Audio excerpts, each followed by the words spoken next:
Hi friends, here Raj and vloggers. இன்னைக்கு நம்ம என்ன வீடியோ பார்க்க போறோம்னா கோரி ட்ரெய்லர் ரிலீஸ் ஆகிறதோட ரியாக்ஷன் தான் பார்க்க போறோம். எதுக்கு வெயிட் பண்ணிட்டு ரெடி ஸ்டடி கோ. எல்லா பயணத்துக்கும் ஒரு முடிவு இருக்கு.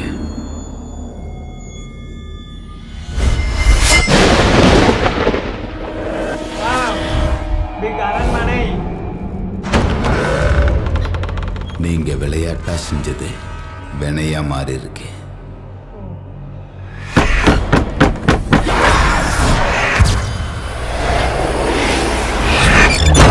இங்க விதிப்படி சூழ்ச்சி நடக்குது. யாராலும் தப்பிக்க முடியாது.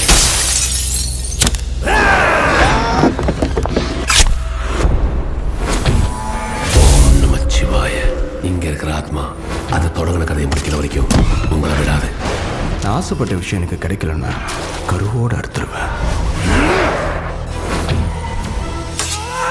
நான் மனிதனும் அல்ல, மகானும் அல்ல.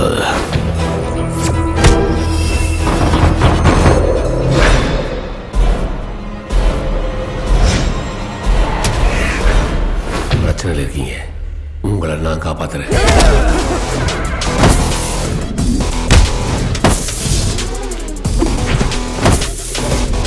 சம்போ மகாதேவா.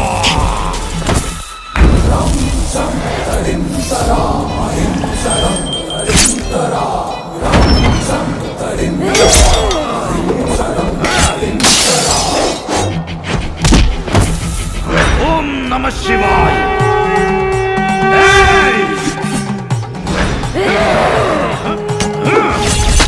அகோரி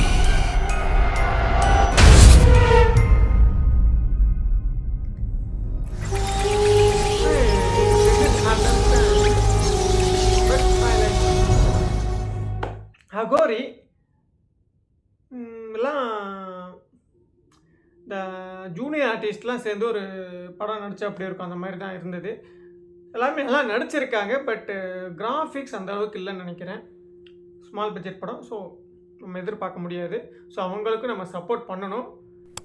ஸ்மால் பட்ஜெட் படமாக இருந்தாலும் பரவாயில்ல, கிராஃபிக்ஸ் நல்லா எப்படி இருந்தாலும் நல்லா எதுவுமே எடிட்டிங் எதுவுமே நல்லா இல்லைனாலும் பரவாயில்ல. ஆனால் அந்த ஸ்டோரி உட்கரு அது நல்லா இருந்தாலே படம் ஹிட்டு தான்.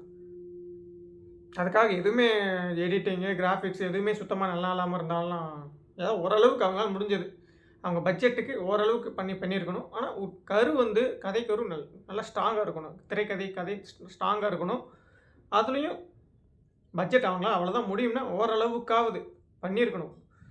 அப்போ தான் அதான் பட்ஜெட் தான் முக்கியம்னு சொல்ல வரல, பட்ஜெட்டு முக்கியம். ஏன்னா ஓரளவுக்காவது எடிட்டிங் கிராஃபிக்ஸ் நல்லா இருந்தால் தான் நம்ம ஸ்ட்ராங்காக இருக்கிற அந்த திரைக்கதை ஈக்குவல் ஆகும், எல்லாத்தோடையும் சிங்க் ஆகும்.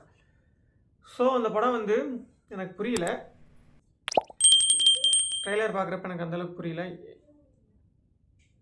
அவங்க இந்த ட்ரெய்லர் பார்க்குற அளவுக்கு எனக்கு புரிஞ்ச அளவுக்கு சொல்கிறேன். ஏதோ ஒரு பங்களாவுக்கு போகிறாங்க, ஏதோ சின்ன விஷயம் பண்ணுறாங்க, அது மூலமாக அது எப்படி பெரிய விஷயம் ஆகுது. சின்ன ஏதோ தப்பு பண்ணுறாங்க.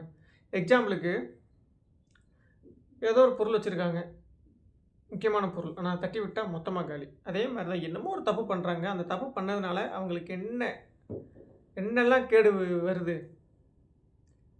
அந்த சின்ன தப்பு பேய் எழுப்பி விட்டதாக கூட இருக்கலாம், தூங்கிட்டு இருந்த பேய் எழுப்பி விட்டதாக கூட இருக்கலாம், என்ன வேணால் இருக்கலாம். அந்த பங்களாக்குள்ளே பேய் இருக்குது, வேறோ ஒரு விஷயமா போகிறாங்க. அந்த பேய் எழுப்பி விட்டதுனால அந்த பேய் என்னெல்லாம் பண்ணுது. அதுக்கப்புறம் பேயை கண்ட்ரோல் பண்ணுறாங்களா இல்லையா. நான் ஆல்ரெடி எல்லாத்துலேயும் பார்த்தது தான், புதுசாக தான் ட்ரை பண்ணியிருக்கலாம். பட் ஏதாவது டிஃப்ரெண்ட் இருக்கும்.